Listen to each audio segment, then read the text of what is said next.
सुभाषित यानी ये बहुवचन रूप है और मूल शब्द है सुभाषित, जो कि दो शब्दों से बना है, सु प्लस भाषित। सु का अर्थ है सुंदर या मधुर और भाषित का अर्थ है वचन या वाणी यानी बातें। इस प्रकार सुभाषित का अर्थ हुआ मधुर वचन यानी अच्छी बातें।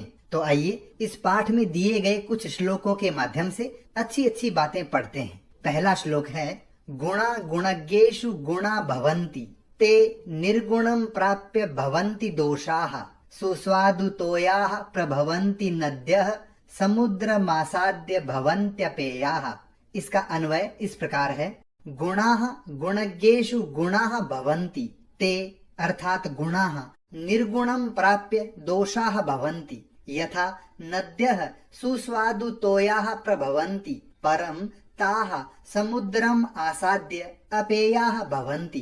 अर्थात गुणाः यानी गुण, अच्छी बातें, गुणज्ञेषु गुणवान व्यक्तियों में, भले लोगों में, गुणाः यानी गुण, ये दोनों शब्द एक ही हैं, एक समान अर्थ है, अर्थात अच्छी बातें, भवन्ति होते हैं, ते यानी गुण, वे गुण निर्गुणम प्राप्य, निर्गुणम अर्थात गुणहीन यानी बुरे व्यक्ति को प्राप्य प्राप्त करके अर्थात बुरे व्यक्ति के पास जा करके दोषाः भवन्ति दोष बन जाते हैं। यानी गुण जब तक अच्छे आदमी के पास हैं वो गुण होते हैं और जब वे बुरे आदमी के पास चले जाते हैं तो दोष बन जाते हैं। यथा जैसे नद्यः यानी नदियां, सुस्वादु तोयाः, तोय कहते हैं पानी को, और सुस्वादु अर्थात स्वादिष्ट जल वाली नद्यः यानी नदियां प्रभवन्ति बहती हैं। यानी पानी जब तक नदी में होता है तब तक वो स्वादिष्ट होता है, उससे हम सिंचाई कर सकते हैं, उसे पी सकते हैं।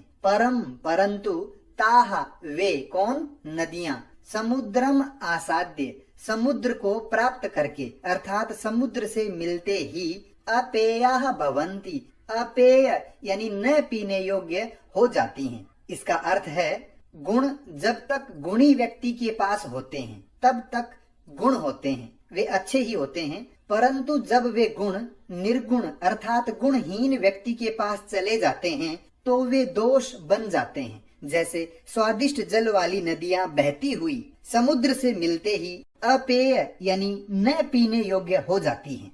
ये इस श्लोक से संबंधित कठिन शब्दार्थ। अगला श्लोक है, साहित्य संगीत कला विहीनः साक्षात पशु पुच्छ विषाणहीनः तृणं न खादन् नपि जीवमानः तद भागधेयं परमं पशूनाम।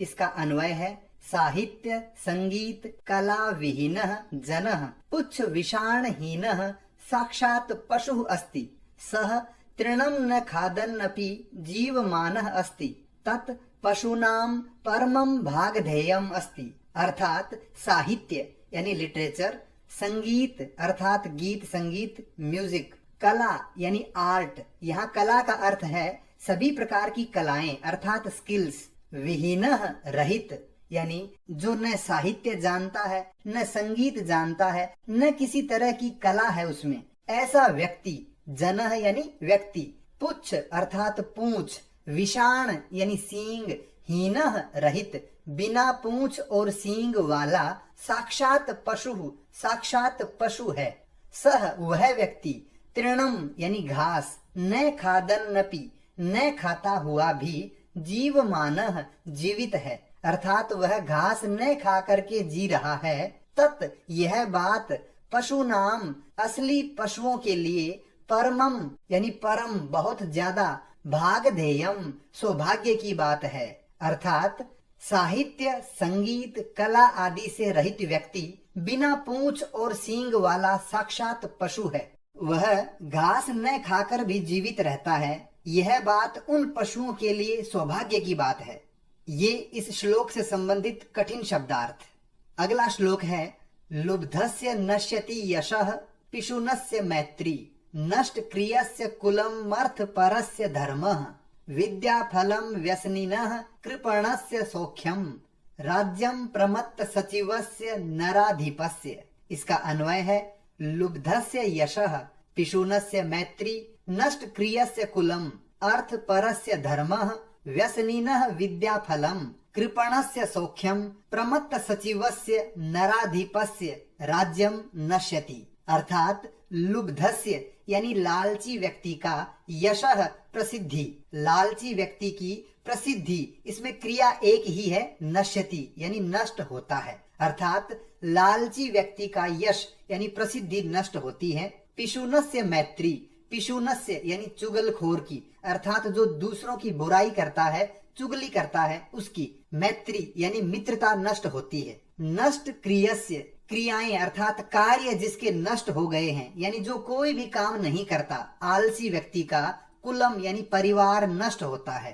अर्थ परस्य, अर्थ कहते हैं धन को, धन के लोभी व्यक्ति का धर्म नष्ट होता है। व्यसनिनः यानी बुरी लत वाले, बुरी आदत वाले व्यक्ति का विद्या फलम, विद्या फल यानी पढ़ाई नष्ट होती है। कृपणस्य यानी कंजूस व्यक्ति का सौख्यम यानी सुख नष्ट होता है। प्रमत्त सचिवस्य, सचिव कहते हैं मंत्री, प्रमत्त यानी आलसी, आलसी मंत्रियों वाले नराधिपस्य राजा का राज्यम राज्य नश्यति नष्ट होता है। अर्थात लालची व्यक्ति का यश नष्ट होता है, चुगलखोर की मित्रता नष्ट होती है। अकर्मण्य यानी आलसी व्यक्ति का वंश, धन के लोभी व्यक्ति का धर्म, बुरी लत वाले व्यक्ति की विद्या, कंजूस का सुख और आलसी मंत्रियों वाले राजा का राज्य नष्ट हो जाता है। ये इस श्लोक से संबंधित कठिन शब्दार्थ। अगला श्लोक है पीत्वा रसम तु कटुकम मधुरम समानम माधुर्यमेव जनयेन मधुमक्षिकासौ संतस्तथैव समसज्जन दुर्जनानाम श्रुत्वा वचः मधुर सुक्त रसम सृजन्ति। इसका अन्वय है असौ मधुमक्षिका तु कटुकम मधुरम वा रसम समानम पीत्वा माधुर्यम एव जनयेत तथैव संतः समसज्जन दुर्जनानाम वचः श्रुत्वा मधुर सुक्त रसम सृजन्ति। अर्थात असौ मधुमक्षिका, यह मधुमक्खी, तु तो कटुकम कड़वा, मधुरम मधुर अर्थात मीठा, वा यानी या, रसम रस, समानम पीत्वा समान रूप से, पीत्वा यानी पीकर, माधुर्यम एव, माधुर्यम यानी मधुर मीठा शहद, एव ही जनयेत उत्पन्न करती है, बनाती है, तथैव उसी प्रकार, संतः भले लोग, सम समान रूप से, सज्जन दुर्जना नाम, सज्जन यानी भले लोगों की, दुर्जना नाम यानी बुरे लोगों की, वचः वाणी बातें, श्रुत्वा सुन करके, मधुर सुक्त रसम, मधुर यानी मीठा, सुक्त यानी सूक्ति अर्थात कथन यानी बातें, रस यानी रस, सृजंती उत्पन्न करते हैं, बनाते हैं। अर्थात यह मधुमक्खी कड़वा और मीठा रस समान रूप से पीकर मधुर रस यानी शहद का ही निर्माण करती है। यानी मधुमक्खी कड़वा रस भी पीती है और मीठा भी पीती है, लेकिन जब वो अपना शहद बनाती है तो मीठा ही बनाती है। उसी प्रकार संत लोग यानी भले लोग सज्जन और दुर्जनों की बातें समान रूप से सुनकर सदा मधुर सुक्त रस का निर्माण करते हैं, अर्थात वे हमेशा मीठी वाणी ही बोलते हैं। ये इस श्लोक से संबंधित कठिन शब्दार्थ। अगला श्लोक है विहाय पौरुषम यो हि दैवमेवावलंबते प्रासाद सिंहवत तस्य मूर्धनि तिष्ठन्ति वायसाः। इसका अन्वय है यो पौरुषम विहाय ही दैवमेव अवलंबते प्रासाद सिंहवत तस्य मूर्धनि वायसाः तिष्ठन्ति। अर्थात यह यानी जो व्यक्ति पौरुषम यानी परिश्रम अर्थात मेहनत को विहाय छोड़ करके ही निश्चित रूप से दैवम यानी भाग्य एव ही अवलंबते सहारा लेता है, जो व्यक्ति मेहनत करना छोड़ के भाग्य के भरोसे बैठ जाता है, प्रासाद सिंहवत, प्रासाद यानी महल, सिंह यानी शेर, वत यानी समान, महलों में बने हुए शेर के समान, तस्य मूर्धनि उसके सिर पर, वायसाह यानी कव्वे, तिष्ठन्ति बैठते हैं। इसका अर्थ है जो व्यक्ति अपने पौरुष यानी परिश्रम को छोड़कर भाग्य का सहारा लेता है, उस व्यक्ति की स्थिति महलों में बने हुए उस शेर की तरह हो जाती है जिसके सिर पर कौवे बैठते हैं। ये इस श्लोक से संबंधित कठिन शब्दार्थ। अगला श्लोक है पुष्प पत्र फल छाया मूल वलकल दारुभिः धन्या मही रुहा येषाम विमुख यान्ति नार्थिनः। इसका अन्वय है मही रुहा पुष्प पत्र फल छाया मूल वलकल दारुभिः धन्याः भवन्ति येषाम अर्थिनः विमुखः न यान्ति।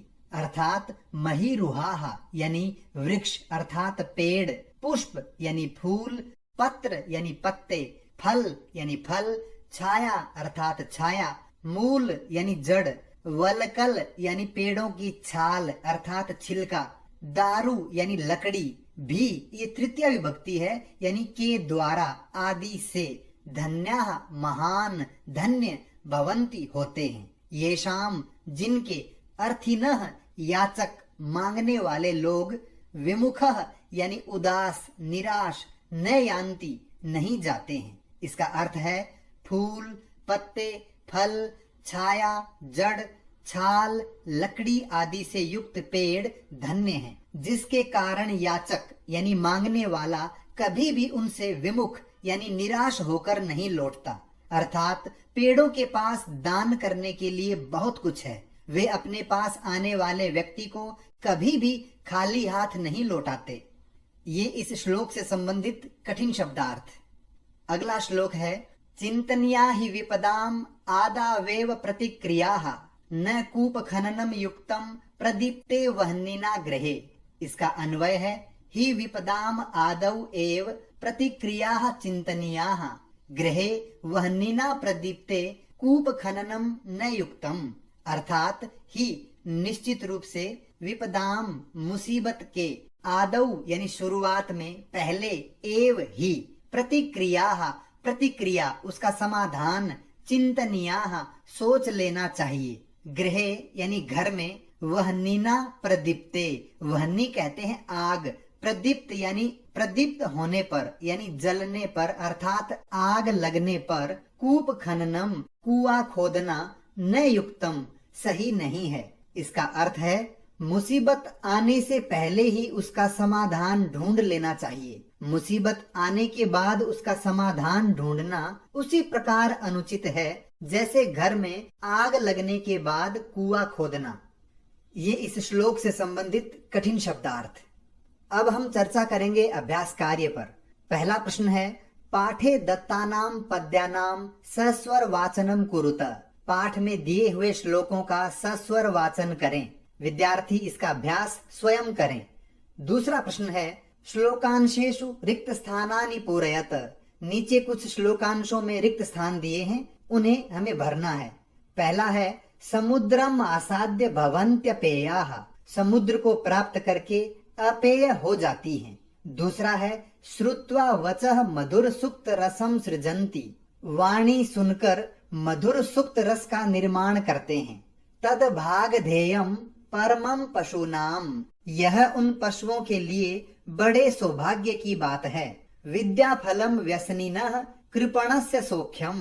बुरी लत वाले की विद्या और कंजूस का सुख नष्ट होता है। पौरुषम विहाय यह दैवमेव अवलंबते। परिश्रम को छोड़कर जो भाग्य का सहारा लेता है।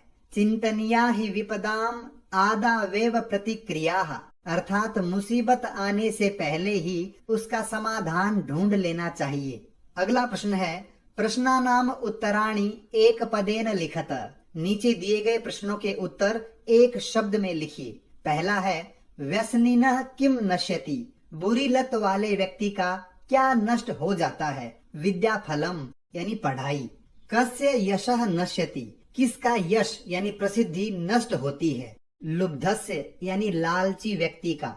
मधुमक्षी का किम जनयति। मधुमक्खी क्या बनाती है। माधुर्यम शहद। मधुर सुक्त रसम के सृजन्ति। मधुर सुक्त रस का निर्माण कौन करते हैं यानी मीठी वाणी कौन बोलते हैं। संतः यानी सज्जन लोग। अर्थिनः केभ्यः विमुखाः न यान्ति। मांगने वाले यानी याचक किन से उदास होकर नहीं जाते। महिरुहेभ्यः वृक्षों से। यहाँ हम वृक्षेभ्यः भी लिख सकते हैं। अगला प्रश्न है अधोलिखित तद्भव शब्दानां कृते पाठात् चित्वा संस्कृत पदानि लिखत। नीचे दिए गए इन शब्दों के लिए संस्कृत शब्द इस पाठ से चुनकर लिखिए। यथा जैसे कंजूस को कहते हैं कृपणः, कड़वा को क्या कहेंगे कटुकम, पूंछ पुच्छः, लोभी लुब्धः, मधुमक्खी मधुमक्षिका, तिनका तृणम।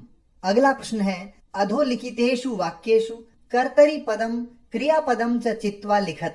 नीचे दिए गए वाक्यों में से कर्ता और क्रिया छांट कर लिखिए। जैसे संतः मधुर सुक्त रसम सृजंती, संत लोग मधुर सुक्त रस का निर्माण करते हैं। तो इसमें सृजंती क्या है क्रिया, यानी निर्माण करते हैं। कौन करते हैं संत, तो संत हुए कर्ता और सृजंती हुआ क्रिया। इसी प्रकार नीचे कुछ वाक्य दिए हैं।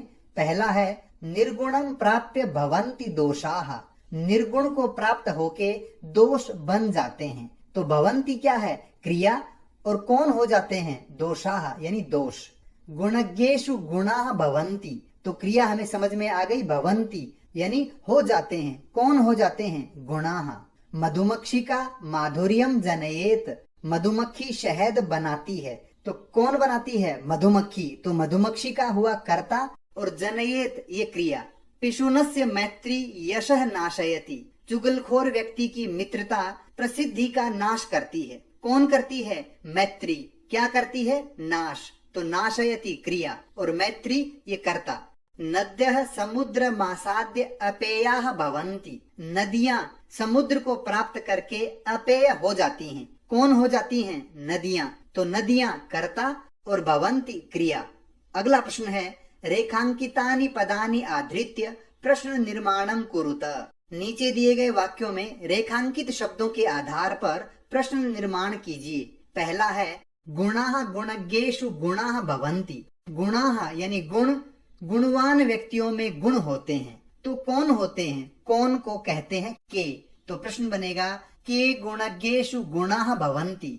दूसरा है नद्यः सुस्वादु तोयाः भवन्ति, नदियां स्वादिष्ट जल वाली होती हैं। कौन होती हैं नदियां, स्त्रीलिंग में कौन को कहते हैं का और बहुवचन में बनेगा काहा। तो वाक्य है काहा सुस्वादु तोयाः भवन्ति, कौन स्वादिष्ट जल वाली होती हैं। अगला है लुब्धस्य यशः नश्यति, लोभी व्यक्ति का यश नष्ट होता है। तो किसका नष्ट होता है, किसका को कहते हैं कस्य।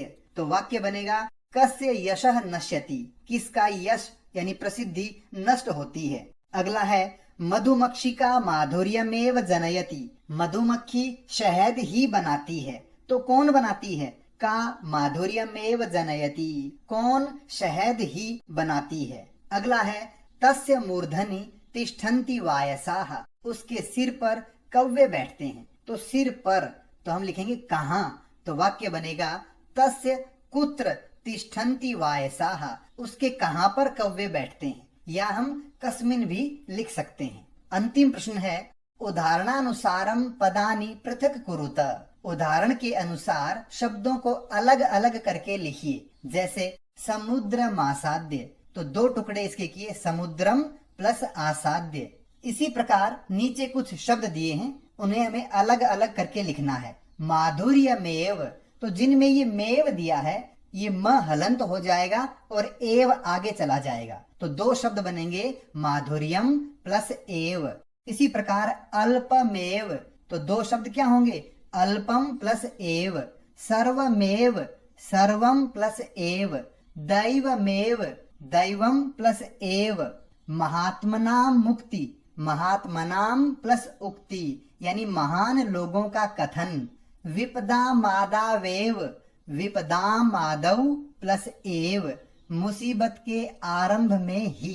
तो ये था पाठ सुभाषितानि। इस पाठ से संबंधित कोई भी प्रश्न हो तो कृपया कमेंट्स में लिखकर अवश्य पूछें। धन्यवाद।